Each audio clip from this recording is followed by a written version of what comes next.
teman-teman, saya atas nama Gregorius Sinor dengan nomor induk mahasiswa 14118-034. Saya adalah mahasiswa dari Universitas Katolik Widya Mandira Kupang, Fakultas Keguruan dan Ilmu Pendidikan, Program Studi Pendidikan Biologi. Tujuan saya membuat video ini yaitu untuk memenuhi tugas mata kuliah Ekologi Tumbuhan dengan dosen pengasuh mata kuliah Ibu Imelda Kidora Sombo, SPD MSc. Pada kesempatan ini saya akan membahas materi tentang ketergantungan dalam ekosistem dan siklus air. Dalam hal ini yaitu tentang masyarakat tumbuhan. Kita masuk pada materi yang pertama yaitu ketergantungan dalam ekosistem.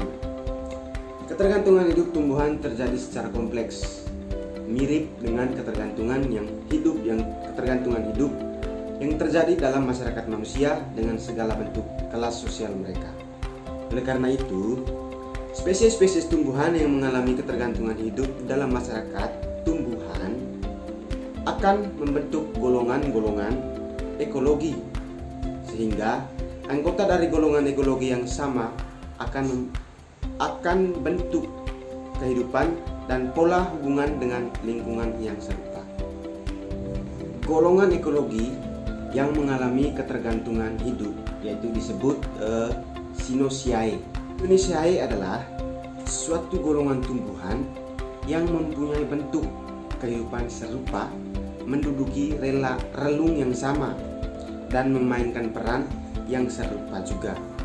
Nah, Cynosiae juga didefinisikan sebagai kumpulan individu spesies yang secara ekologi memiliki tuntutan kebutuhan hidup serupa pada suatu habitat.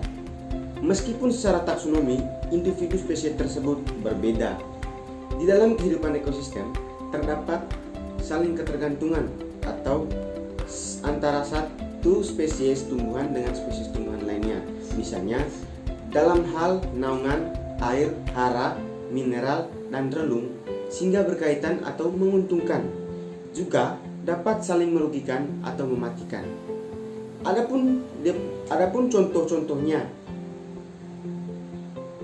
contoh-contoh bentuk hubungan ketergantungan tumbuhan antara lain yaitu yang pertama epifit. Epifit merupakan suatu tumbuhan yang menempel dan tumbuh pada tumbuhan lain untuk mendapat sinar matahari dan air. Epifit tidak bergantung pada bahan makanan yang berasal dari tumbuhan yang ditempeli, karena dia mendapatkan unsur hara dan mineral-mineral yang terbawa oleh udara, air, hujan, atau aliran batang dan cabang tumbuhan lain. Epifit juga mampu melakukan proses fotosintesis untuk pertumbuhan dirinya, sehingga dia bukan tumbuhan parasit. Kemudian yang kedua yaitu tumbuhan parasit. Tumbuhan parasit adalah tumbuhan yang menempel pada tumbuhan lain dan mengambil makanan pada tumbuhan inang. Tumbuhan parasit dapat digolongkan menjadi dua, yaitu yang pertama tumbuhan semi parasit, yang kedua tumbuhan parasit sempurna. Nah, tumbuhan semi parasit itu tumbuhan parasit yang hidup dengan suplai sebagian makanan dari inangnya dan sebagian dari fotosintesis yang dilakukan oleh tumbuhan parasit itu sendiri. Kemudian yang kedua, tumbuhan parasit sempurna. Tumbuhan parasit sempurna yaitu tumbuhan parasit yang hidup sepenuhnya bergantungan pada suplai makanan dari tumbuhan inang. Bahkan dapat merusak tumbuhan inang dengan cara memakan jaringan dan melepaskan racunnya. Seperti itu. Kemudian yang ketiga yaitu mikorisza. Mikorisza merupakan bentuk hubungan simbiosis mutualisme antara candawan atau mikos dengan takaran atau rizos tumbuhan. Berdasarkan cara menginfeksi pada akar tumbuhan inang, mikorisza dikelompokkan ke dalam 3 golongan, yaitu ektomykorrhiza, endomykorrhiza, dan ektendomykorrhiza. Kemudian yang keempat yaitu nodul akar. Nodul akar atau bintil akar adalah bentuk simbiosis mutualisme antara bakteri Rhizobium spp dengan akar tumbuhan. Rhizobium adalah bakteri yang memiliki kemampuan menambah nitrogen dari udara dalam proses yang disebut filtrasi biologis. Kemudian yang kelima yaitu tumbuhan pencekik.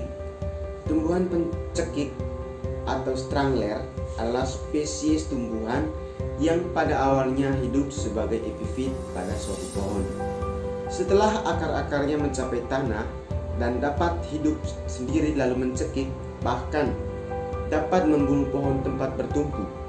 Tumbuhan jenis ini pada masa pertumbuhannya dan masih berstatus sebagai epifit mengeluarkan akar-akar gantung yang tampak sangat menarik, bagaikan hiasan pada pohon inangnya. Akan tetapi, lama-kelamaan akar gantung itu semakin menjalar ke bawah dan apabila menancap di tanah, maka akar-akar itu mulai menaikkan tugasnya menghisap zat hara dan bahan organik dari tumbuhan dalam tanah. Kemudian, akar-akar tadi akan berkembang menjadi batang yang bersatu mencekik pohon induk. Kemudian yang keenam yaitu liana. Liana merupakan spesies tumbuhan merambat. Tumbuhan ini memiliki batang yang tidak beraturan dan lemah sehingga tidak mampu mendukung tajuknya. Nah, liana berkayu di hutan merupakan bagian vegetasi yang membentuk lapisan tajuk hutan dan mampu mendesak tajuk-tajuk pohon tempat bertumpu. Tajuk tumbuhan liana juga mengisi lubang-lubang tajuk hutan di antara beberapa pohon dalam tegakan hutan agar mendapatkan sinar matahari sebanyak-banyaknya, sehingga liana akan memperapat dan mempertebal lapisan tajuk pada stratum atas. Kemudian yang ketujuh yaitu hewan hutan atau satwa liar. Hewan hutan atau satwa liar merupakan bagian yang tidak dapat dipisahkan dengan masyarakat tumbuhan. Hewan tersebut selain sebagai konsumen untuk sumber makanannya, juga menggunakan tumbuhan untuk tempat beraktivitasnya, khususnya hewan arboreal yang sebagian besar aktivitas hidupnya di atas pohon. Hewan-hewan tersebut keberadaannya sangat dibutuhkan juga untuk membantu proses penyerbukan bunga dalam dan penyebaran biji atau buah, sehingga proses regenerasi alami dari tumbuhan dapat berjalan dan tersebar merata di dalam habitatnya. Kemudian kita lanjut pada bagian yang kedua yaitu siklus air. Gudang air terbesar di alam adalah samudra.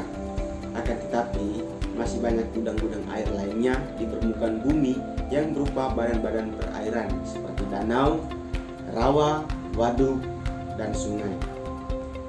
Dari gudang-gudang air tersebut akan menguap udara yang dinamakan evaporasi. Kemudian membentuk awan dan akhirnya turun lagi ke bumi dalam bentuk presipitasi atau yang dinamakan dengan hujan.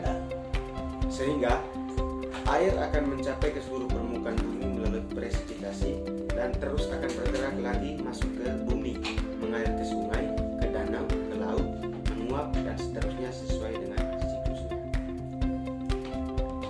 Di dalam siklus air atau siklus hidrologi, air akan berpindah melalui berbagai tahap proses yang sangat kompleks, apalagi pada permukaan bumi yang bervegetasi seperti hutan, maka proses hidrologi menjadi lebih kompleks. Dalam siklus air, pohon merupakan media pemindahan atau transfer air hujan ke tanah melalui proses penahanan sementara air hujan oleh tajuk pohon, aliran batang, dan air lolos, serta sebagai pemindahan air dari dalam tanah ke vegetasi dan ke atmosfer melalui evapotranspirasi. Butir-butir air hujan yang jatuh ditahan oleh tajuk pohon sehingga tidak langsung menimpa tanah. Penahanan air hujan oleh tajuk pohon akan mengurangi risiko tetesan langsung ke tanah, sehingga aliran permukaan air yang mengalir di permukaan tanah dapat dikendalikan. Air hujan yang ditahan oleh tajuk pohon sebagian dialirkan perlahan-lahan melalui batang yang disebut sebagai aliran batang atau stem flow. Sebagian jatuh langsung dari tajuk atau melalui penetesan dari daun dan cabang yang disebut sebagai air lolos atau drop fall, dan sebagian lagi bertahan sementara oleh tajuk kemudian diuapkan kembali ke udara yang disebut sebagai air intersepsi. Pada daerah yang bervegetasi pohon, air lolos dan aliran batang merupakan bagian dari presipitasi yang sampai ke permukaan tanah dan masuk ke dalam tanah melalui proses infiltrasi. Infiltrasi air hujan pada daerah bervegetasi akan lebih besar bila dibandingkan dengan daerah yang tidak bervegetasi, sebab vegetasi tersebut menghasilkan serasah yang dapat meningkatkan prioritas tanah. Meningkatnya infiltrasi dan perkolasi tanah atau peristiwa bergeraknya air ke bawah dalam profil tanah berdampak positif terhadap meningkatnya muka air tanah. Jika muka air meningkat, maka akan mengurangi kekeringan dan mencegah terjadinya kekeringan pada musim kemarau. Sedangkan berkurangnya aliran permukaan menyebabkan berkurangnya erosi, berkurangnya sedimentasi, mencegah tanah longsor dan budaya banjir dapat terkendali. Oke, baik. Itu saja materi pada hari ini yang bisa saya sampaikan. Sekian dan terima kasih.